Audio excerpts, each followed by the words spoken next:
కృపాకనికరం సమాధానం గల మా పరలోక తండ్రి, మరోసారి మీ ఘనమైన నామానికి వందనాలు స్తోత్రాలు చేయించుకుంటున్నాం. మహోన్నతుల మహాగణుడ పరిశుద్ధుడ నిత్య నివాసం దేవ అనువాడు ఉన్నవాడు స్తోత్రాలు ప్రభా. గత రాత్రి కాలం అంతా మంచి నిద్ర మంచి విశ్రాంతి చేయమని స్తోత్రాలు. ఉదయ కాలంలో యూట్యూబ్ చేస్తుండగా నీ తోడు నీరు దయచేయమని, అనేకులు రక్షణ మార్గం పొందగల సాయం దయచేయమని యేసుక్రీస్తు పరిశుద్ధ నామమున స్తుతించి ప్రార్థించి వేడుకొనుచున్నాం తండ్రి, ఆమేన్. యెహోవా రాజ్యము చేయుచున్నాడు, జనములు వణుకును. ఆయన కెరూబుల మీద ఆశీనులై ఉన్నాడు, భూమి కదలును అని దేవుని వాక్యం రాయబడింది. కాబట్టి సహోదరుడా, మరి యెహోవా దేవుడు రాజ్యము చేయుచున్నాడు. అంత మాత్రం కాక మన ప్రభువైన యేసుక్రీస్తు వారు 1 తిమోతిలో 6వ అధ్యాయం 16వ వచనంలో ఆయనకు రాజులకు రాజు, ప్రభువులకు ప్రభు అయి ఉన్నాడు.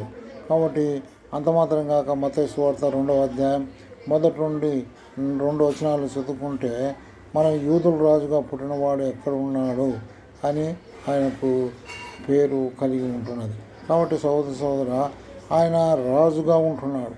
ఆయన రాజుగా ఉన్నప్పుడు రాజ్యం కూడా ఆయనకు కలిగి ఉంటుందని దేవుని వాక్యం ద్వారా మనం నేర్చుకుంటున్నాం. యెషయా గ్రంథం 57:15 వచనంలో ఆ రాజు ఎవరి దగ్గర ఉంటాడు అనేది మనం చూస్తున్నాం. దేవుని వాక్యంలో యెషయా గ్రంథం 57:15 వచనంలో మరి మహోన్నతుడు మహాగణుడు పరిశుద్ధుడు నివాసి దేవుడు ఇలాగే సెలవిస్తున్నాడు. నలిగిన మనస్సు హృదయమునందు నేను నివసించినాడు, నలిగిన హృదయమునందు నేను నివసించుతున్నాను అంటున్నాడు. అంత మాత్రం కాక ప్రకటన గ్రంథం 19:6 వచనంలో మన మధ్య ఆయన నివసించుచున్నాడు, ఆయన రాజులకు రాజు అని తొడల మీద రాయబడి ఉన్నది అని దేవుని వాక్యం రాయబడింది. అంత మాత్రం కాక దానియేలు గ్రంథం 6:20 వచనంలో ఆయన దానియేలు దేవునకు ముమ్మారు మరి ప్రార్థన చేస్తూ ఆయన రాజ్యము శాశ్వత రాజ్యం అని దేవుని వాక్యం రాయబడింది. అంత మాత్రం కాక ఫిలిప్పీయుల రాసిన పత్రిక 2వ అధ్యాయం 5వ వచనంలో మనం చూసుకున్నట్లయితే తను తాను యేసుక్రీస్తు ప్రభువారు తగ్గించుకున్నాడు. అందుకొరకు దేవుని వాక్యం రాయబడింది. మరి ఆయన దేవుడై ఉండి మరి నీ కొరకు నా కొరకు మరి మనుష్య రూపంగా క్రీస్తు యేసు మనస్సు కలిగిన వాడై శిలువ మరణము పొందినంతగా ఆయన విధేయత చూపిన వాడుగా ఉంటున్నాడు. అంత మాత్రం కాక కొలస్సీయులకు రాసిన పత్రిక 3వ అధ్యాయం 2వ వచనంలో మరి ఆయన మరి తను తాను మరి భూలోకములో పరలోకములో మరి సర్వాధికారం కలదాన్ని ఆయన బుద్ధి జ్ఞానములు సర్వ సంపదలు ఆయన యందు గుప్తములై ఉన్నవి నివసించుతున్నవి అని దేవుని వాక్యం. సొలొమోను కంటే ఈయన గొప్పవాడు. అందును బట్టి మనం దేవుని స్తుతించాలి. తర్వాత నెహెమ్యా గ్రంథం 1:5 వచనంలో ఆయన భయంకరుడైన గొప్ప దేవుడు, ఆకాశం ఉన్న అని నెహెమ్యా ప్రార్థన చేస్తున్నాడు. అంత మాత్రం కాక ఇంకా కీర్తనలు 47 వచనంలో ఆజ్ఞలను అనుసరించువాడా అని దేవుని వాక్యం రాయబడింది. యెషయా మరి కీర్తనల గ్రంథం 45 వచనంలో సంతోషము ఉన్నప్పుడు చప్పట్లు కొట్టుడు అని దేవుని వాక్యంలో రాయబడింది. ఒక దివ్యమైన సంగతి మీతో నేను చెప్పుతున్నాను, నా సంతోషం ఉప్పొంగుతున్నదని దేవుని వాక్యంలో కీర్తనల గ్రంథం 45 వచనంలో రాయబడింది. అంత మాత్రం కాక ప్రకటన గ్రంథం 4:8 వచనంలో 4 జీవులు పెద్దలు ఆయన ఎదుట 24 పెద్దలు సాగిలపడినట్టుగా మనం చూడగలుగుతున్నాం.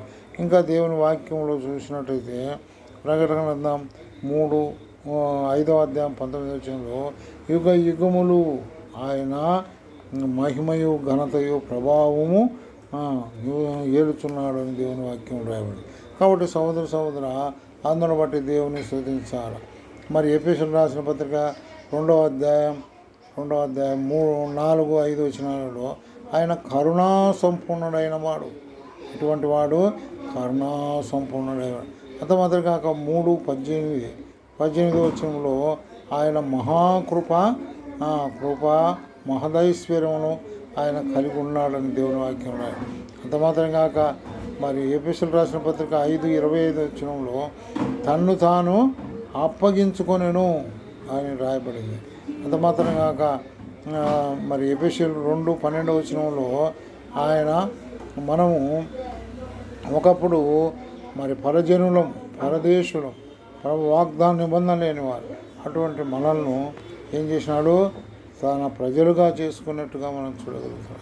అంత మాత్రం కాక కీర్తనలు 99:5 వచనంలో ఆయనను ఘనపరచుడి. ఎందుకు ఘనపరచాలా? ఆయన రాజుగా ఉన్నాడు, ఆయన రాజ్యం చేయుచున్నాడు, ఆయన భయంకరమైన దేవుడు, ఆయన 4 జీవులు 24 పెద్దలతో స్తుతింపబడుతున్నాడు, కరుణా సంపన్నుడు, కృప కలిగిన దేవుడు, మహదైశ్వర్యం కలిగిన వాడు, తను తాను అర్పించుకున్నాడు. అందును బట్టి ఆయనను ఘనపరిచేవారిగా ఉండాలి. మరి ప్రకటన గ్రంథం 1 ప్రకటన గ్రంథం 19లో దేవుని వాక్యం రాయబడింది.